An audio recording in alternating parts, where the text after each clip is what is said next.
একটু অন্যরকম যে এবারের গল্পটা ডাকাতদের সঙ্গে অনিমেষ দত্তর মোকাবেলা হবে যে কি করে এখনকার ডাকাতরা কেমন দেখতে হয়, তারা কোথায় বসে ডাকাতি করে, মেনলি জেলের ভিতরে বসে ডাকাতি করে বা অন্য স্টেট থেকে ডাকাতি করে, সোনার দোকানে ডাকাতি, কোনো ব্যবসায়ীর দোকানে ডাকাতি, কোনো ব্যবসায়ীকে থ্রেট করে পয়সা চাওয়া এবং না দিলে তাকে গুলি চালানো এবং কোনো বাচ্চাকে কিডন্যাপ করে নেওয়া, এই যে পুরো নেক্সাসটা তার সঙ্গে লড়াই করবে অনিমেষ দত্ত এবং তার টিম আর কি।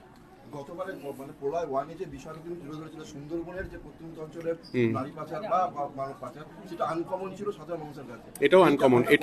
অনেক ঘটনা আমরা জানি, ডাকাতি পড়ি না, ডাকাতি জানো এবং পড়ো যে ডাকাতির গল্প, কিন্তু দেখোনি কখনো এই ধরনের এই গল্পটা দেখোনি। এটাও একটা রিয়েল গল্প, এগুলো রিয়েল স্টোরি থেকেই উঠে আসা গল্প থেকেই বানানো এই আবার প্রলয় 2। আবার প্রলয় 3.0 হ্যাঁ, তার কি প্ল্যানিং এখন থেকে তৈরি? 3 না, এটা তো দর্শক কেমন দেখবে, তাদের রেসপন্স কেমন, যদি তাদের ডিমান্ড থাকে নিশ্চয়ই তৈরি হবে আর কি। প্ল্যান তো আছে অনেক কিছু, অনেক রকমের ঘটনা নিয়ে আগামী দিন প্রলয়ে আরও ফ্র্যাঞ্চাইজি তৈরি হবে। বাট এই মুহূর্তে আমরা আবার প্রলয় 2 যাতে মানুষের ভালো লাগে সেই দিকেই কনসেন্ট্রেট করছি। খরাজদা বলছিলেন যে মানে ডিউরিং দ্য শুট এটা বুঝতে পেরেছে যে পুলিশরা ভীষণ কুড়ে হয় এবং বেশ কিছু জায়গায় যেখানে অ্যাকশন নেওয়ার প্রয়োজন নেই সেখানেও নিয়ে নেয়। না, সব তো পুলিশ সেই ক্ষেত্রে- সব পুলিশ কুড়ে হয় না। সব না। পুলিশ যদি কুড়ে হতো তাহলে আর সোসাইটি চলতো না। ম্যাক্সিমাম পুলিশরা ভালো হয়, তাই আমরা ভালো আছি অবভিয়াসলি।